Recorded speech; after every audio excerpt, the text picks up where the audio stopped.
bonsoir à toutes et à tous. Bienvenue à cette principale édition. Les titres, c'est dans un instant. Ce mercredi 5 octobre 2016, jour de rentrée pour les élèves. Nombreux sont ceux qui ont repris le chemin de l'école. Toutefois, au niveau de certaines localités, le concept Ubitay Jangatay ne s'est pas concrétisé. La faute à l'hivernage qui a inondé de nombreuses écoles et aux parents qui ont procédé tardivement aux inscriptions de leurs enfants. Coupure d'eau intermittente et mauvaise qualité du liquide précieux, la SDE s'explique. L'entreprise nationale évoque une fuite dans un tuyau basé à Ouakam dont l'accès difficile empêche aux techniciens de bien faire leur travail. Bien parti, le Sénégal finit pourtant par perdre sa place de leader dans la création des éco-villages, une situation qui frustre le docteur Moussa Ali Pam. Selon lui, l'État n'a pas impliqué les hommes qu'il faut dans le management de ce projet. Vous l'entendrez au cours de cette édition. Et puis à quelques jours de la Tamkharit, le marché est bien approvisionné en poulet, mais pour le moment, ce n'est pas le grand rush. Les raisons avant la fin de cette édition, l'invité du 20h, il s'agit du professeur Abdou Salam Sall. Il est interviewé par Mamadou Ibrakan. Une interview que vous pourrez suivre tout de suite après ce journal. Voilà pour les titres, le développement à présent.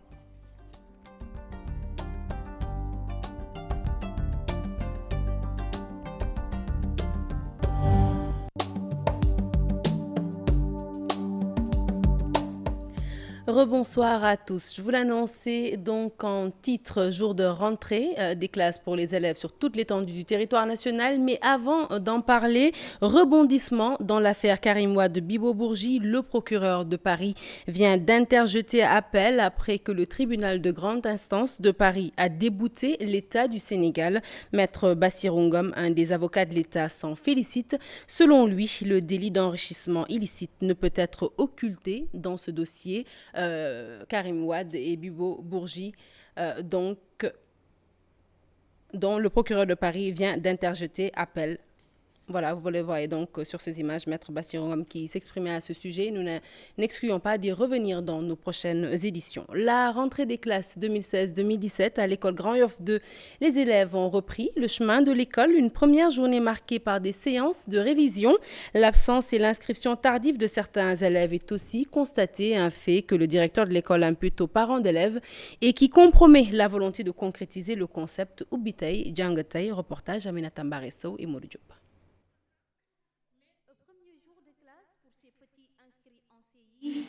Nous voici à l'école Grand Yoff 2, une école en pleine ambiance de rentrée. Toutes les dispositions ont été prises pour pouvoir accueillir les élèves dans de bonnes conditions. La rentrée des enseignants a été effective depuis le 3. Vous voyez, l'école a été bien nettoyée, les salles de classe ont été bien nettoyées. Tout le personnel, sans exception, est sur place. Comment tu l'as fait? Viens nous expliquer ça. Une petite séance de révision en mathématiques et en lecture.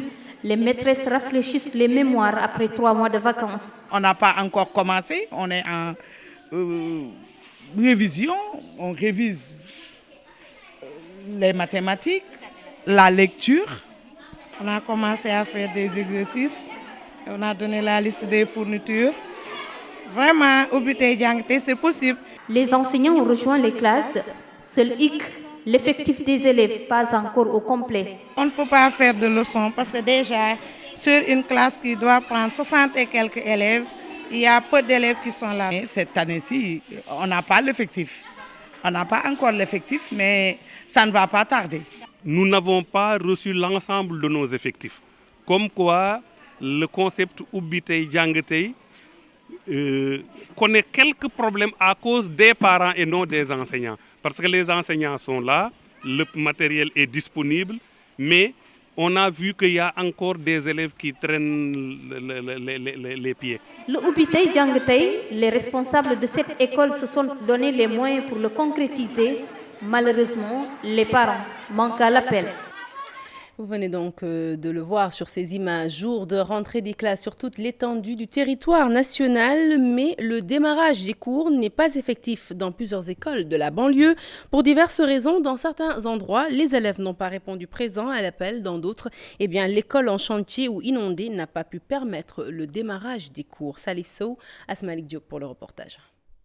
Pas de Ubitei, Djangetei dans certaines écoles de la banlieue de Karouaz. Au niveau donc de la présence des élèves, il y a un certain nombre de problèmes qui ont été signalés, ça y est là.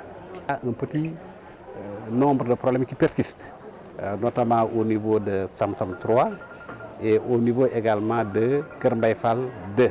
C'est dans le département de Pékin. Non mais ça c'est le département de Pékin exactement. On est en train quand même de dégager les eaux, bon, mais j'avoue que c'est pas facile. À Guédiawaye, en revanche, au moins 5 établissements scolaires sont toujours en chantier. Les salles de classe, une vingtaine, seront ouvertes aux élèves début novembre. Il y a la rénovation et la réfection de plus au total d'une vingtaine de salles de classe dans le département, notamment au niveau du collège Darussalam, au niveau aussi de l'école élémentaire de golf. Nous allons aussi équiper pour un montant total de 15 millions en table-banc les établissements scolaires. Cette année, la ville de Guédiawaye a injecté 45 millions de francs CFA dans l'achat de fournitures scolaires et de table-banc.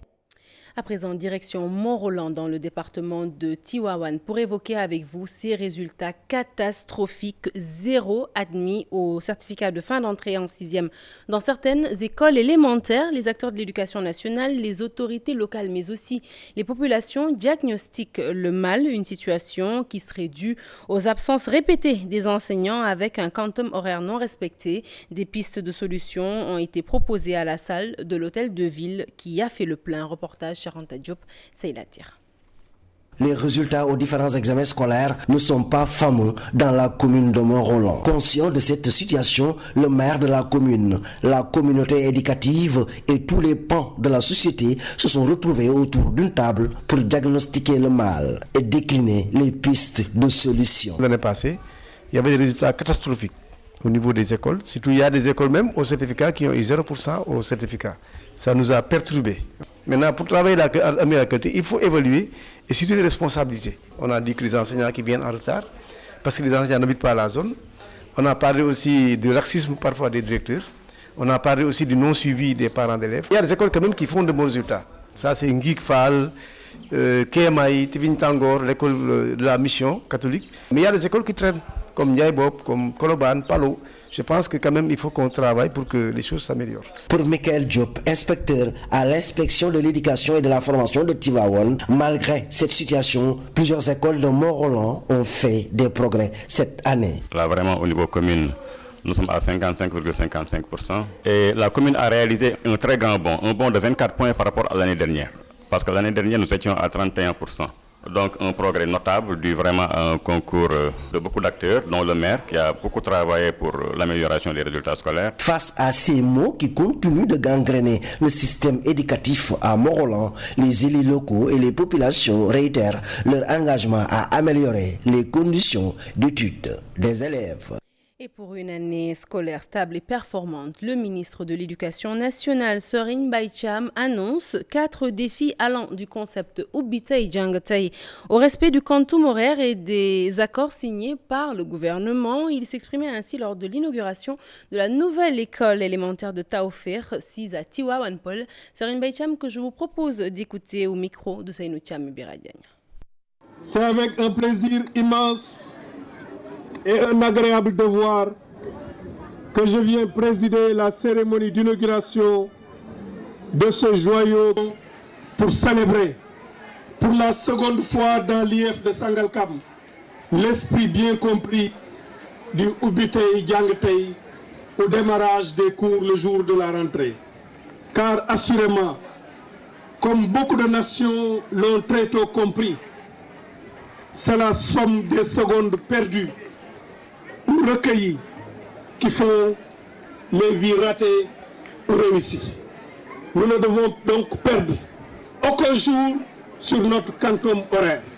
Et nous restons avec le ministère de l'Éducation nationale qui annonce de nouvelles directives. Dorénavant, les frais d'inscription peuvent être payés à la fin de l'année.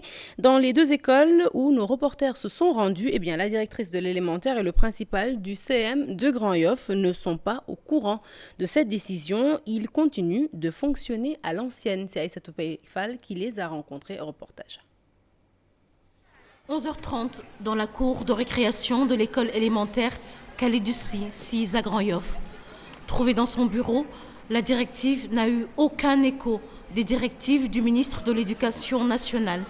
À l'élémentaire, les frais d'inscription ont toujours été gratuits. D'habitude, dans le primaire, on ne paie pas de frais d'inscription. Cette année, on a un concept, le concept Ubitay Jangtay, et notre école a été choisie comme école pilote.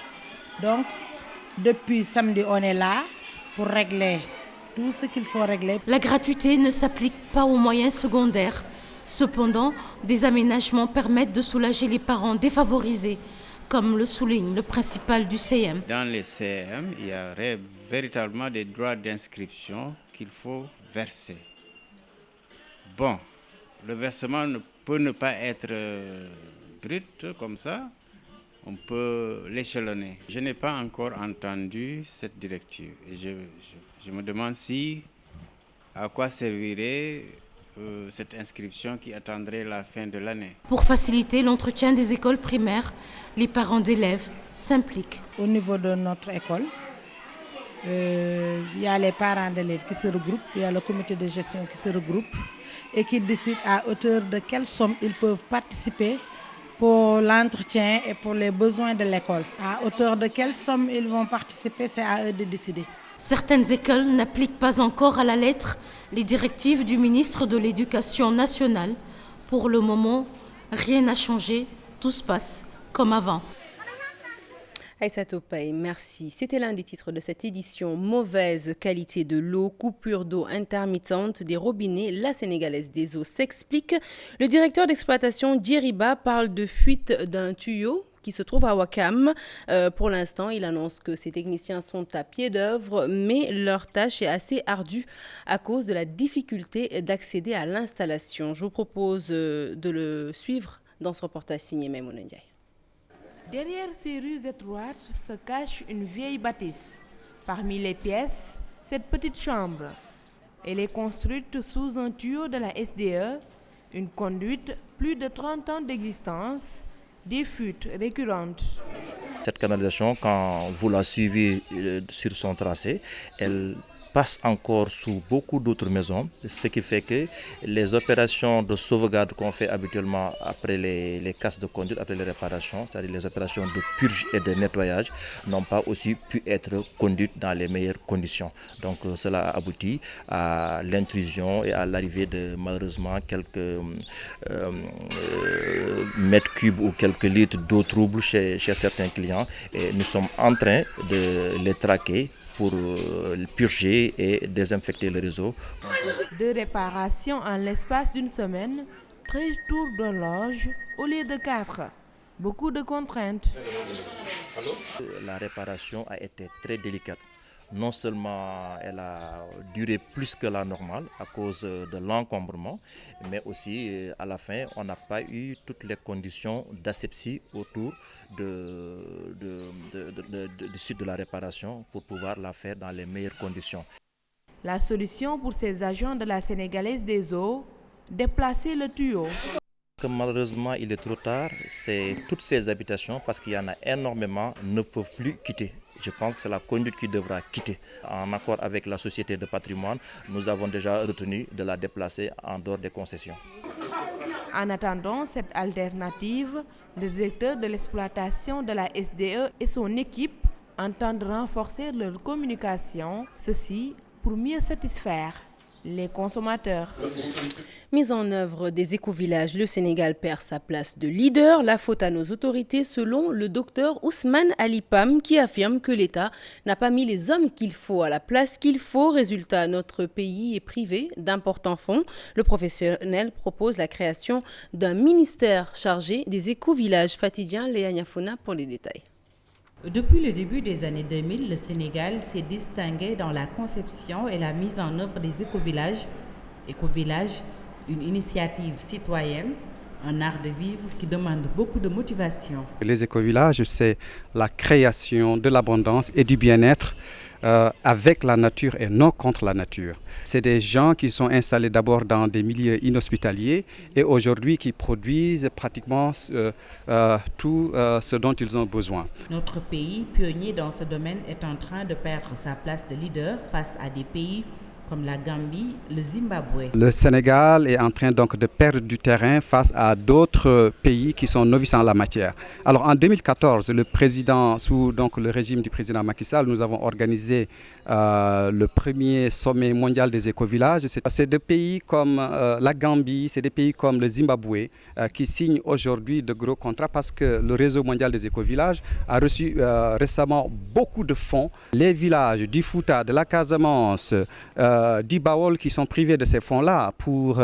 leur transition énergétique, pour créer donc des réserves forestières, pour des activités agricoles biologiques. Dr Ousmane Ali Pam propose la création d'un ministère chargé des écovillages. Je pense qu'il faudrait carrément créer un ministère chargé des écovillages. Ça redonnerait encore un leadership très fort au Sénégal et parce que le monde nous observe et cela nous a valu beaucoup de satisfaction. Malheureusement, nos autorités locales, je dirais tout simplement le ministre de l'Environnement qui ne comprend pas grand-chose des écovillages, qui traite le mouvement citoyen donc des écovillages avec beaucoup de mépris. 20 000 écovillages recensés dans le monde pour Dr Pam. Si possible, le Sénégal peut bel et bien retrouver sa place de leader, mais l'État doit d'abord faire appel aux experts qui maîtrisent les écovillages. Allez, parlons santé à présent. L'État, le secteur privé, les collectivités locales et les partenaires au développement appelés au financement de la santé au Sénégal, des secteurs prioritaires ont été ciblés. Des défis tels que l'amélioration des soins intensifs, l'accès aux médicaments ou encore la couverture maladie universelle ont été priorisés. Les acteurs se sont réunis pour 2 jours en vue de mécanismes pour la mobilisation de ressources suffisantes. C'était en présence de notre reporter Fatou Kinedeb. Des secteurs ciblés pour le financement de la santé au Sénégal, les acteurs à la recherche de ressources suffisantes. Nous avons l'État bien sûr, qui est le grand pourvoyeur de fonds. Nous avons des démembrements de l'État à travers les collectivités locales. Nous avons nos partenaires techniques et financiers. Nous avons le secteur privé. Nous avons aussi des mécènes. Donc c'est l'apport de toutes ces parties prenantes qui fera en sorte qu'on aura suffisamment de mots à mobiliser pour pouvoir couvrir nos gaps. Outre les mécanismes de financement, des priorités sont aussi définies pour un système de santé performant et accessible à tous. On a identifié un paquet de soins préventifs, un paquet de soins curatifs. Les urgences font partie. C'est une problématique en cours et ça aussi on a un plan de mise en œuvre des activités par rapport aux urgences. Je crois que c'est pris en compte. Donc c'est l'aspect global de la santé qui est pris en compte. 2 jours durant, les acteurs engagés au processus d'élaboration de la stratégie de financement de la santé visent à identifier les pistes possibles pour l'effectivité de la couverture maladie universelle. Parlons Tamkharit à présent. La vente de poulets se passe timidement à quelques jours de la fête de l'Achoura. Le marché est bien approvisionné et les prix varient entre 2500, 3000 voire 4000 francs CFA. En attendant de voir les potentiels clientes, les vendeuses rencontrées au marché de Ouakam nous parlent du choix du poulet pour la sauce du fameux couscous. Fatima Ba et Léa Niafouna. Dans cette cage, plus de 300 poulets. Cheikh Diop, le propriétaire, attend une autre livraison, un lot de poulets destiné à la fête de Tamkharit. Les 300 poulets que j'ai ici ne suffisent pas pour la fête de Tamkharit. J'attends une commande. Pour l'instant, les clients viennent petit à petit. Mais bon, je garde espoir. Les prix varient entre 1500, 3000, 3500 et aux 4000 francs. Bara, un autre commerçant. Dans sa cantine, des poulets déjà déplumés. Je ne me plains pas du tout, les affaires marchent très bien. Je vous rappelle que c'est la fin du mois, les femmes préparent aussi la fête de Tamkharit. Les prix sont abordables. Jusqu'à 3500, 4000 amna, ça dépend, oui. Le poulet dans la sauce de Tamkharit, un choix. Je ne suis pas obligée d'acheter du poulet pour la sauce qui va avec le couscous de Tamkharit. C'est juste nos grands-parents qui le faisaient, donc c'est une sorte de tradition, mais on peut bien s'en passer. Mélanger le poulet avec de la viande de bœuf pour la sauce de Tamkharit, c'est vraiment extraordinaire, mais c'est pas donné à n'importe qui. Les prix varient entre 2500, 3000 voire 4000 francs, des prix jugés chers par les ménagères qui ont également besoin de légumes pour la préparation de la sauce du couscous de Tamkharit. Hors de chez nous, l'actualité internationale nous mène d'abord en Côte d'Ivoire où le président Alassane Dramane Ouattara a présenté un projet, une nouvelle constitution aux Ivoiriens. À Haïti, où l'ouragan Mathieu a fait déjà 4 morts et d'énormes dégâts matériels. Enfin, à New York, où l'ONU s'apprête à avoir un nouveau secrétaire général, le Portugais Antonio Guterres, en pole position pour remplacer Ban Ki-moon. Le récit de ce tour d'horizon est signé d'Issa Prera.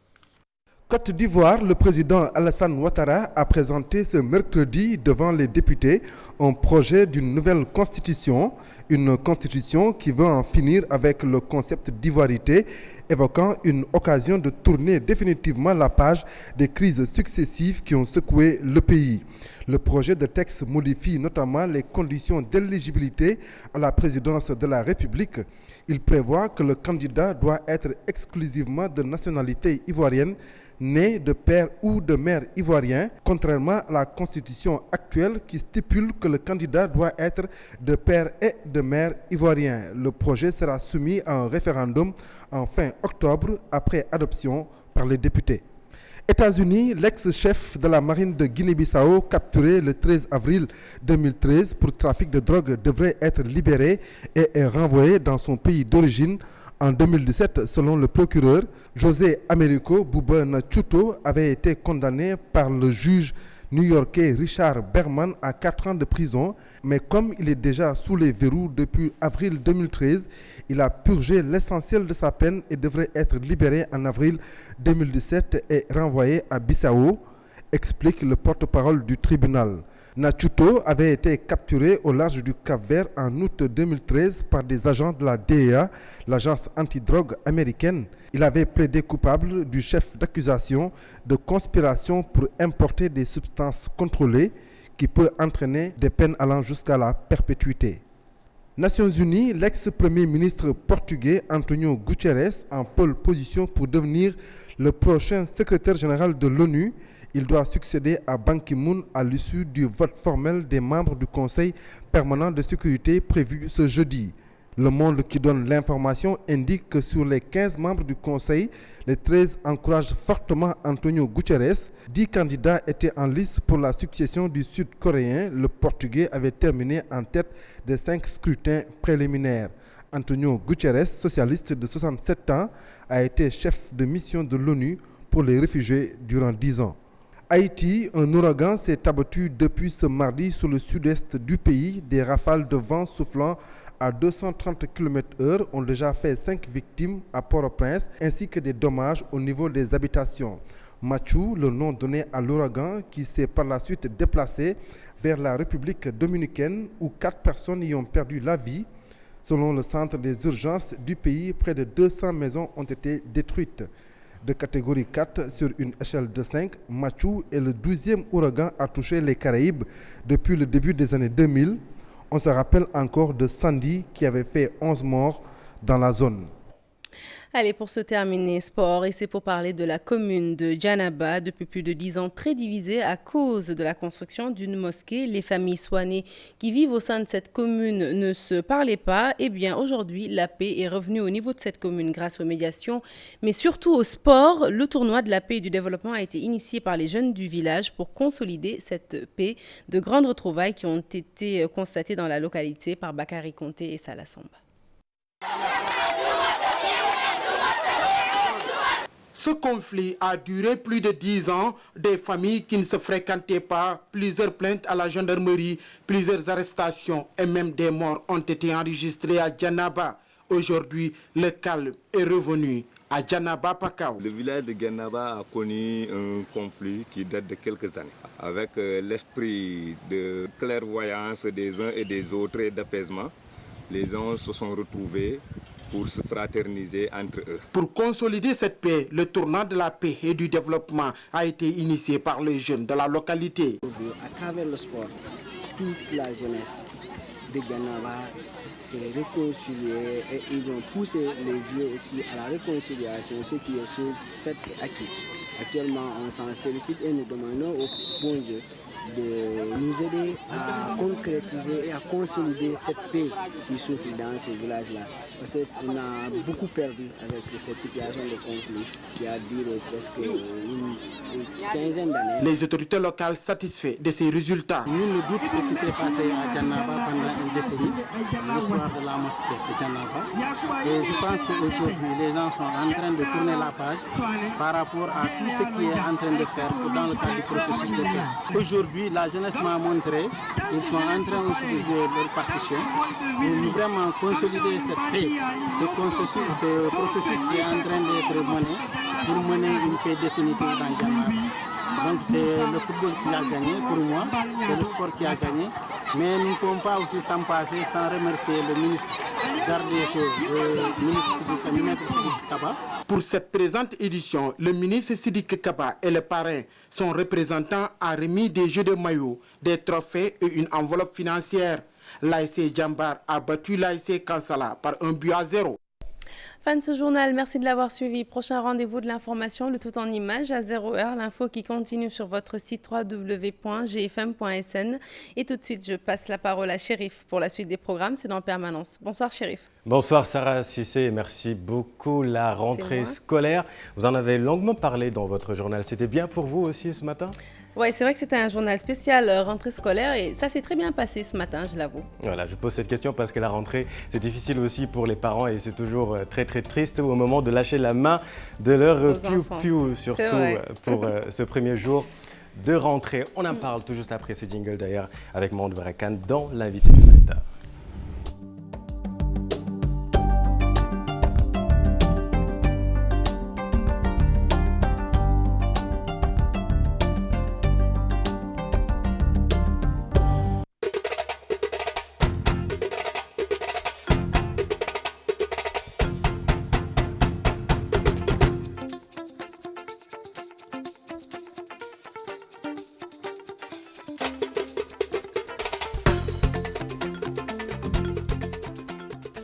Mesdames, Messieurs, rebonsoir et merci de vous informer sur TFM. Une bonne rentrée scolaire, c'est le souhait de tous les acteurs de l'école. En témoigne la rencontre entre le Haut Conseil du dialogue social dirigé par Innocence Tap Ndiaye et les acteurs de l'enseignement au Sénégal. La concertation est de mise cette année.